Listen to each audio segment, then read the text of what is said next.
agenda dele não permitiu estar conosco. E naquele período tão difícil, a gente pode traduzir da seguinte maneira: Deus faz com que o deserto se transforme em mananciais de águas vivas. O que estava quase morrendo foi ressuscitado. Quando eu leio a história da nossa igreja, naquele período de crise da década de 90, eu sou levado a recitar aquela poesia de uma canção que as nossas crianças cantam: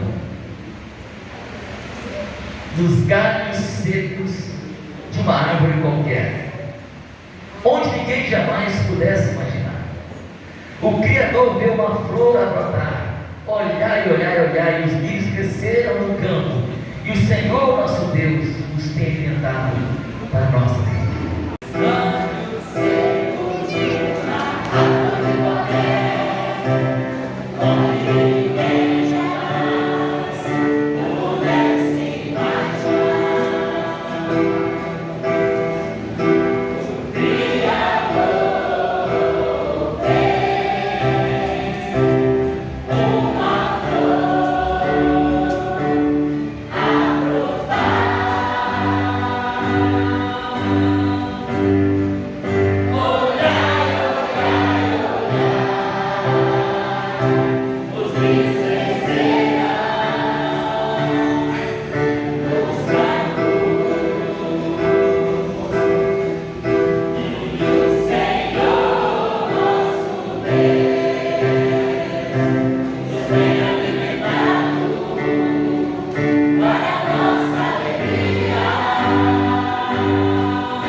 Essa igreja precisa olhar para o passado com gratidão, presente com calor e com muito entusiasmo, e olhar para o futuro certos de que a mão do Senhor vai gerar muitos frutos sobre nós. Ele quer nos usar para isso. Mas a verdade é que a resposta que Filipe dá ao seu amigo Natanael, na minha opinião, foi a resposta mais condizente totalmente com o contexto. E eu te explico, te respondo e clareio para você porque que eu acho que a resposta de Filipe a Natanael foi a mais adequada. Porque convicções espirituais você não repassa de uma pessoa para outra. Você não tem como abrir a cabeça de alguém e colocar ali convicções espirituais. Eu tenho 3 filhos. Quem sabe um dia, uma outra oportunidade que eu estiver aqui, vocês não conhecem os meus 3 filhos, ou em alguma outra oportunidade pela região. Mas eu, mesmo tendo 3 filhos, eu não tenho a condição, a competência, não cabe a mim, nem mesmo com qualquer esforço eu conseguiria colocar dentro da alma dos meus filhos as minhas convicções espirituais. O que pode ser feito, o que deve ser feito, é a influência, é o discipulado, é o compartilhamento de princípios. Agora, convicção espiritual, ninguém repassa para outro. Repito, eu e vocês devemos influenciar pessoas, devemos evangelizar, devemos pregar, devemos discipular pessoas, devemos testemunhar aquilo que tem sido importante para nós. O apóstolo Pedro, em Atos capítulo 4, ele, ao ser preso junto com seu amigo João, por ter pregado na porta do templo para o paralítico ele ficar curado, Pedro disse: eu jamais poderia ficar calado diante daquilo que eu tenho visto e ouvido da parte de Deus. Então é incumbência nossa pregar o Evangelho, é incumbência nossa falar de Deus, é incumbência nossa não guardar dentro de nós aquilo que temos visto, recebido e ouvido da parte de Deus. Mas repito, convicção espiritual ninguém repassa para outra pessoa. E por isso que eu ratifico, por isso que eu confirmo o que eu falei alguns minutos atrás. A resposta de Filipe ao seu amigo Natanael, na minha opinião, foi a resposta mais adequada. Quando Natanael manifestou seu preconceito, suas ideias equivocadas, de alguma coisa boa vir de Nazaré, Filipe tão somente diz: vem e vê. Venha, experimente. Ele não passou o tempo gastando ali energia e tempo ou todas as suas elucubrações teológicas ou históricas para mostrar que Natanael estava errado. Ele disse algo muito simples. Ele disse: venha e veja. Tinha um preconceito geográfico. Não, Nazaré é um lugar muito diminuto, muito pequenininho, muito irrelevante para a grandeza de Deus se manifestar através de Nazaré. Mas hoje, talvez os nossos preconceitos não estejam residindo, não sejam resididos na questão geográfica, que para nós não faria qualquer sentido. Mas talvez um preconceito, um conceito antecipado, que tem te afastado de coisas tremendas de Deus e seja manifestado nas suas conveniências de vida. Você é tão agarrado com as suas conveniências que isso se manifesta como um paredão, um preconceito estabelecido que te afasta do altar de Deus. Talvez, diferentemente de Natanael, você não tenha contra Jesus que ele nasceu em Nazaré. Talvez você tenha contra entregar-se totalmente no altar de Deus, que você gostaria muito de continuar guiando os rumos da sua vida. Você sabe que entregando a sua vida no altar de Deus, Ele vai ser o dono, Ele vai ser o Senhor. Mas os caminhos de Deus são muito melhores que os nossos, então vale a pena. Então meu trabalho aqui nos próximos minutos, eu prometo não enfadá-los em muito tempo. O meu trabalho aqui nessa hora é compartilhar com vocês o que representa a vida de Jesus. Se para Natanael era algo desconhecido, para nós não é. Eu poderia ficar uma vigília aqui, isso não é uma força de linguagem, isso é fato. Eu poderia ficar uma vigília aqui mencionando o que Jesus representa. Afinal de contas, ele representa muita coisa boa. Mas eu não tenho tempo e nem competência para falar tudo que Jesus representa. Então eu quero mencionar algumas coisas. Natanael não sabia, mas eu e você sabemos que se aceitarmos o desafio de viver Jesus, nós encontraremos nele salvação. Repita bem forte: salvação. Salvação. Se nós aceitarmos o viver Jesus. A primeira coisa que eu quero compartilhar com vocês essa noite é que é certo que nós encontraremos nele salvação. E eu sei que eu sou pregador da palavra de Deus, eu vivo a igreja desde que eu me conheço por Deus, eu sou dentro desse ambiente da igreja, desde bebê, desde criança de colo. Então, alguns cacuetes da vida cristã, algumas coreografias da fé, a gente que vive a nossa caminhada toda na igreja, a gente vai aprendendo. Então, eu sei que é um equívoco dentro do ambiente religioso, dentro das nossas igrejas, quando as pessoas falam sobre salvação. O equívoco é que muitas vezes nós temos a ideia de que salvação é a manifestação de Deus no ser humano, na caminhada, na trajetória do ser humano, que tira o ser humano do potencial de ir para o inferno.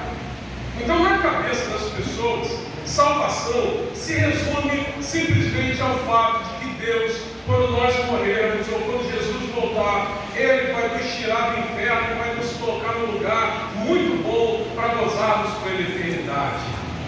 Só que essa, digo, é uma interpretação da qual eu lamento muito que as nossas igrejas e que muita gente nas nossas igrejas tenha. Porque salvação não pode ser reduzida apenas ao fato de que Deus, quando eu morrer, ou se Jesus voltar e me encontrar em vida, vai me tirar do inferno.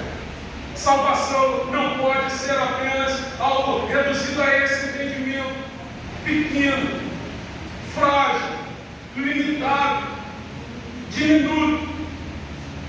Quando você pensa em salvação, nós temos que pensar na lógica daquilo que Jesus conversou com o seu discípulo Tomé. Tomé, certa vez, foi até Jesus e falou: Senhor, fala tanto de Deus, do céu, de salvação, de caminho, mas o Senhor nunca nos mostrou o caminho. Aí Jesus respondeu a Tomé o seguinte: Tomé, eu sou o caminho, eu sou a verdade, eu sou a vida. Então tudo que eu falo sobre Deus se refere àquilo que eu sou para vocês. Eu sou o caminho, eu sou a verdade, eu sou a vida. E ninguém vem ao Pai se não for por mim. Então está claro nessa fala de Jesus para Tomé que ele está amplificando, ele está ampliando esse nosso campo de interpretação sobre salvação. Salvação, repito, não é apenas o ato de Deus de nos tirar do inferno quando nós morrermos ou quando Jesus voltar. Salvação é a ação plena de Deus na vida do ser humano, nos livrando do poder do pecado e da morte. E o pecado e a morte, o poder do pecado e da morte, não se manifestam apenas quando eu morrer para esse mundo. O potencial do pecado e da morte espiritual não se manifestam apenas quando eu morrer e colocar meu corpo num caixão e enterrarem o meu corpo em algum cemitério desses. O potencial do pecado e da morte se manifestam aqui, enquanto nós vivemos nesse mundo. E é por isso que Deus falou para os primeiros seres humanos lá no Jardim do Éden. Deus falou: o dia que vocês tocarem o fruto dessa árvore que sai no meio, vocês morrerão. E eles tocaram naquele fruto. Todo mundo que nós podemos certamente encontrar em Jesus é que nele nós encontramos socorro para as surpresas da vida. Repita: socorro para as surpresas da vida. Socorro para as surpresas da vida. Se tem uma coisa que é fato, que a vida reserva para nós coisas que nós não controlamos. Isso é fato. Tem gente que diz assim: não, se tem uma coisa certa na vida é que um dia nós vamos morrer. Mais ou menos porque essa questão ela é certa mesmo, mas tem outras coisas que são certas. E não apenas que nós vamos morrer. Por quê? Porque pode ser que a gente nem morra. Se Jesus voltar hoje, todo mundo aqui vai passar pela morte. Ou seja, então se tem uma coisa certa na vida, eu retificaria essa frase em dizer o seguinte: é que nós, em algum momento, seremos surpreendidos. Sabe por quê? Porque os pensamentos de Deus são muito acima dos meus. Porque os caminhos de Deus são muito mais amplos do que os meus. Porque eu Deus vê tudo. Eu não consigo ver quem está passando agora na rua, aqui ao lado. A minha perspectiva não me permite isso. Eu não sei agora quem está nascendo ou morrendo do outro lado do mundo. A minha perspectiva não me permite isso. Mas a verdade é que ele foi chamado ao desconhecido, diferentemente de você, diferentemente de mim. Porque de Natanael para nós temos um laço de mais de 2000 anos de diferença, aonde já está consolidada a obra do Cristo, aonde nós já sabemos o que Ele é, o que Ele faz, o que Ele pode fazer, o que Ele representa. Eu gosto da declaração do profeta Abacuque, que no auge das suas dificuldades de entender o plano de Deus, ele diz o seguinte: Senhor, eu tenho ouvido as tuas declarações no decorrer dos anos, e a única coisa que eu peço é o seguinte: aviva a tua obra no decorrer dos anos. Sabe o que significa isso? Abacuque falou: Deus, eu estava aqui totalmente incrédulo, mas eu tenho ouvido o que o Senhor já fez no decorrer dos anos, e é por isso que eu peço: faz de novo.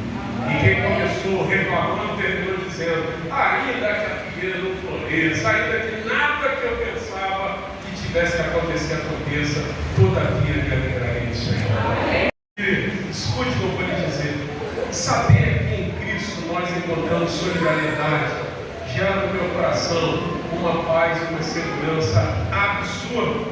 Sabe por quê? Porque eu sei que nós, diferentemente de uma música popular brasileira que se cantava alguns anos atrás, Deus não é um cara lá de cima. Ele não é um Deus distante. Ele é o Deus Emanuel, Deus conosco. Aquele anjo disse para Maria: seu nome será Jesus e ele será o Emanuel. Ele será o Deus conosco. Ele é o Deus parceiro. Nós não somos israelitas, nós somos brasileiros. Deus se revelou através do povo de Israel, mas nós somos brasileiros, então nós não temos que imitar a cultura judaica. Mas tem uma coisa até hoje da cultura judaica que me fascina, que é a festa dos tabernáculos. As 3 festas anuais: Páscoa, Pentecoste e festa dos tabernáculos. Sabe o que me impressiona a festa dos tabernáculos? Porque a festa dos tabernáculos, ou festa das cabanas ou das semanas, era a festa das cabanas, perdão, era a festa que eles celebravam e celebram até hoje um Deus parceiro e amigo. O povo de Israel diz: Deus morou conosco 40 anos em cabanas ou tabernáculos no deserto. Ele foi parceiro, ele foi amigo. A nossa roupa não se gastou no deserto. Quando nós tivemos fome, ele mandou vir do céu maná. Quando nós tínhamos sede, ele fazia a água sair da rocha. Ele fazia a água amarga se transformar em água doce. Nós passamos o meio do Mar Vermelho. Nós transpomos o Rio Jordão para entrarmos na Terra Prometida. Ou seja, Deus fez coisas tremendas na vida do povo de Israel durante os 40 anos que eles ficaram dando voltas no deserto. E aí, o povo de Israel até hoje celebra a festa dos tabernáculos ou festa das cabanas, numa alusão de um Deus amigo, parceiro, o Deus Emanuel, que viveu com eles em cabanas no deserto. Não é o cara lá de cima, ele é o Deus parceiro e amigo que está do nosso lado todo o tempo. E isso não é apenas um atestado, essa não é apenas uma declaração genérica, ou algo que simplesmente nós falamos como retórica. Isso é prática de vida. A Bíblia diz que Jesus veio e se tornou primogênito dentre muitos irmãos. Então não tem esse negócio de que Jesus é o nosso irmão, não. Ele é o Filho de Deus, ele é o próprio Deus encarnado. Ele não é nada de nosso irmãozinho, não. Ele é o próprio Deus encarnado que veio na pessoa do Filho de Deus. Agora, dentro da perspectiva da ação de Deus, a Bíblia diz que como ele é o Filho de Deus, ele se tornou um primogênito dentre muitos irmãos. Ou seja, ele veio primeiro, ele veio antes, para mostrar que em todas as nossas lutas e desafios, tem nele um exemplo de como que nós podemos viver. E é por isso que nós encontramos nele solidariedade.